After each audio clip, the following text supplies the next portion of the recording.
because the relationship with her own daughter was almost non-existent. My father did nothing, and I ended up moving with my paternal grandpa a few months later. Grandpa passed away suddenly when I was 17, and I inherited all his properties. Instead of moving back with them, they moved with me to Grandpa's house. I left when I was 18 to go to college, and I go back home a few times a year. I let them stay there rent-free as long as they don't touch my room in Grandpa's office. The house has 4 rooms. Now, I got a call from him telling me that I need to clean my room, because they plan to turn it into a nursery room. Apparently, my father's wife got in touch with his daughter because she is pregnant and doesn't have a place to stay.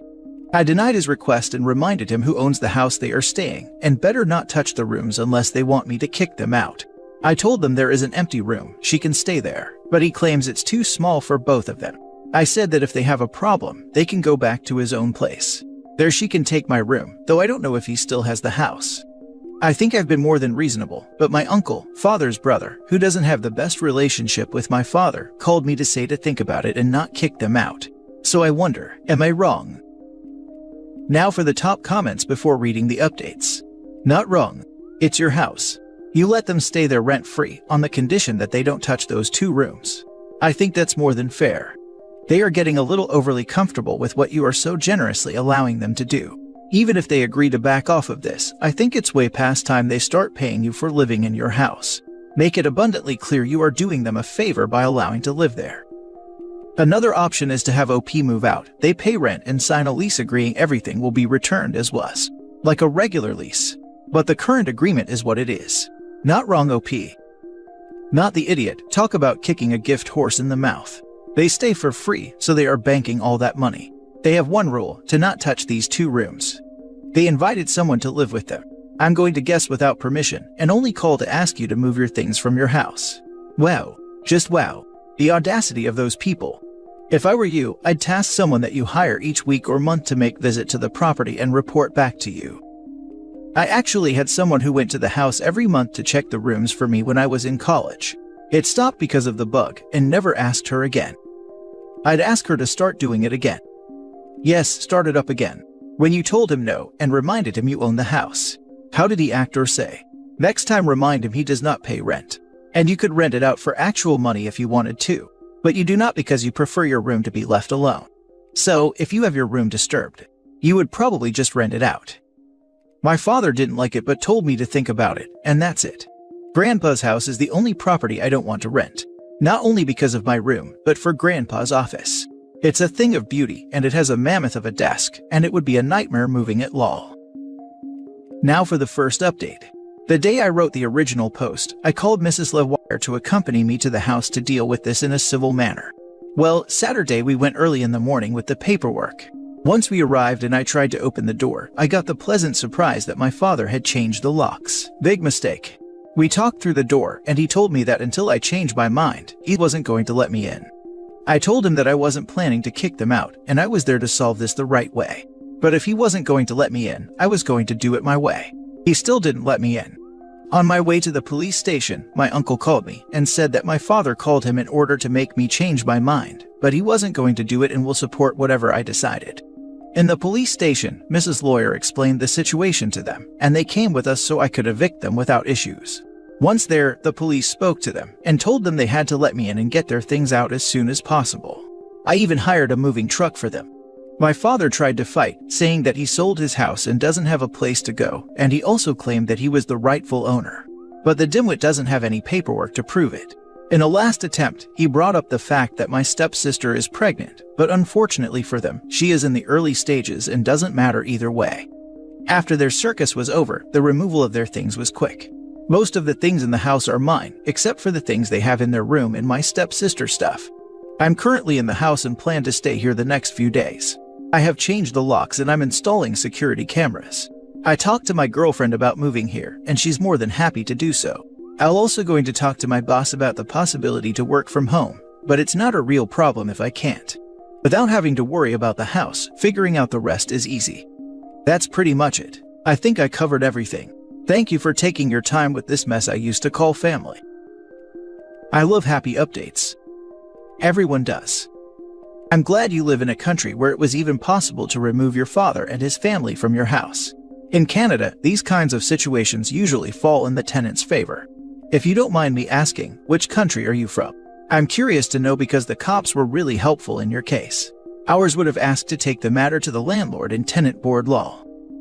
I prefer not to say the country, but it is located in America, and we don't have that kind of thing over here. Here, as long as you have the legal papers in your name, things will go your way. If my father had at least one bill in his name, I would probably have to start a legal process, and things could have taken longer, but the result would have been the same. But because everything was in my name and I was paying everything, he had no case and everything was quick. In fact, my father actually committed a crime. Even if he had something to his name or a proper contract in place, he can't make modifications without my approval or deny me access. He did both. The police could have used force without the need of a legal process. That's what I wanted, but I kept it clean on the advice of my lawyer. I'm so glad you dealt with this so calmly and rationally. You should teach a class in adulting. I'll keep following you though, because I seriously doubt this is the end of the drama in your life. Keep doing you. This internet stranger thinks you're doing an awesome job. I don't know, I'm just trying to do what my grandfather taught me, but thanks for the compliments. And I hope this is the last of my problems with him. The house was the last thing that was keeping us close. How did they take it? I assume with a lot of profanities. I looked from afar, but he didn't like it and was scared, worried because the police and my lawyer were there. My lawyer did the talk. She was the one who told me what I wrote in the post. Besides, with Mrs. Lawyer there, the police and the fact he knew he was walking on thin ice, he took no chances. He complied after the police and my lawyer told him he had no case. Now for the second update. My girlfriend found this space and asked me to share our last encounters with my father, so here it goes. I let my father and his wife live free for years in my house that I inherited from my grandfather as I lived somewhere else. He had to follow one rule to live free in the house, to not touch my room and my grandfather's office. I even paid everything except for their food and entertainment. But after living there for 7 years, he thought he was the owner of the house. A few weeks ago, he let his stepdaughter move in without consulting me. There was an empty room for her, but he wanted to give her my room.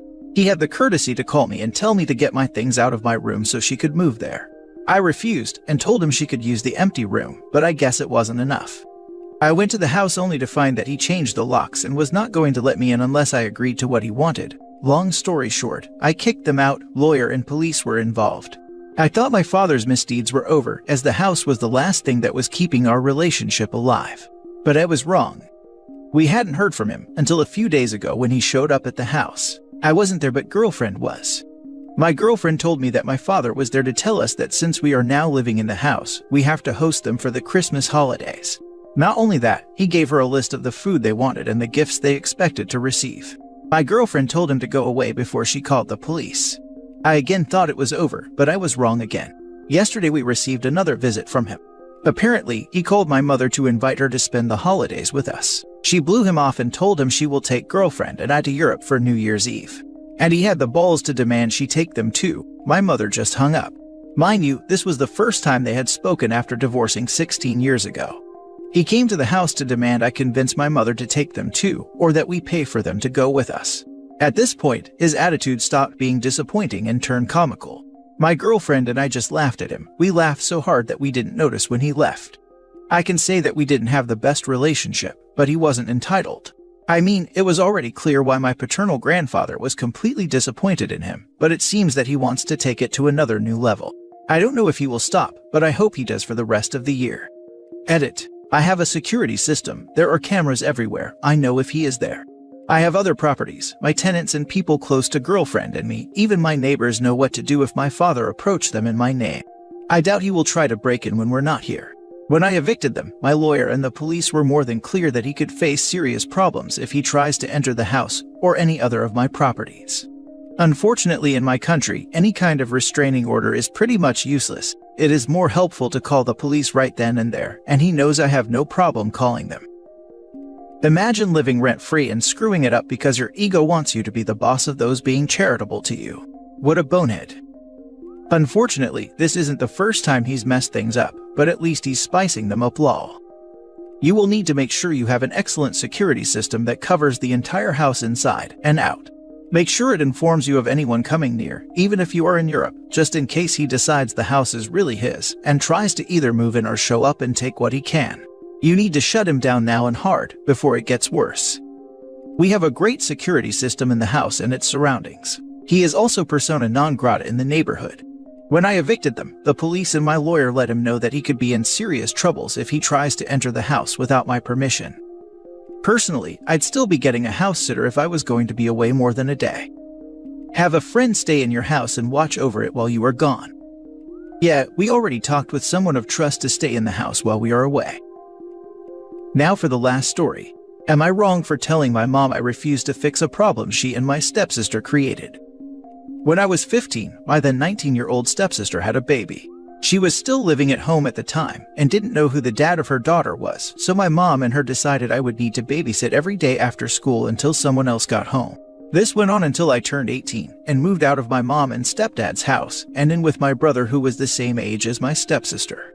My stepsister and I were never sisters. We never called each other family or had a relationship built on anything. So I never regarded her daughter as my niece, and I never planned to be an overly involved figure. After I moved out, I saw her 3 times in the past 6 years. I did not have a strong attachment to her, and I certainly never considered her like my own. But my mom and stepsister have hyped me up to her. They have told her that all these stories that are simply not true. Stories about me cuddling her to sleep, and how I used to call her my little baby. How I adored her more than anyone else in the world. My mom had taken a few photos of me and her that she had staged at the time. They show her those as if they were moments my mom had walked in on. So, she has been waiting for this aunt figure who considers her their own child. And when we saw each other 3 times this year, mostly focused on the fact I was having a baby, she was incredibly jealous and angry. The last time was at my grandparents' house. My partner and I were focused on our baby, and she was very emotional and trying to grab my attention. This is when what my mom and stepsister had been telling her came to light. She accused me of replacing her, of my baby stealing her place and trying to push her out. She said I used to do all that stuff with her, and now I didn't and it wasn't fair. She asked my stepsister to get me to do that stuff for her again. After some questions, it came to light what she was talking about. She wanted me to dedicate myself to her the way she had been told I had. She wanted me to put her before my child. My grandparents told my stepsister to leave, and after some arguing, she did leave with her daughter. Then they asked my mom what the hell she'd been thinking. And what happened from there is my mom called after everyone else had left my grandparents and told me I needed to talk to stepsister's daughter and help them fix the hurt she was going through. I told her it was not my job to fix a problem she and my stepsister created. My mom told me it was about a child, not about them, and I was not being very compassionate. Am I in the wrong? Nope. First they forced to babysit for 3 years. Then they expect you to be super aunt and focus solely on the kid.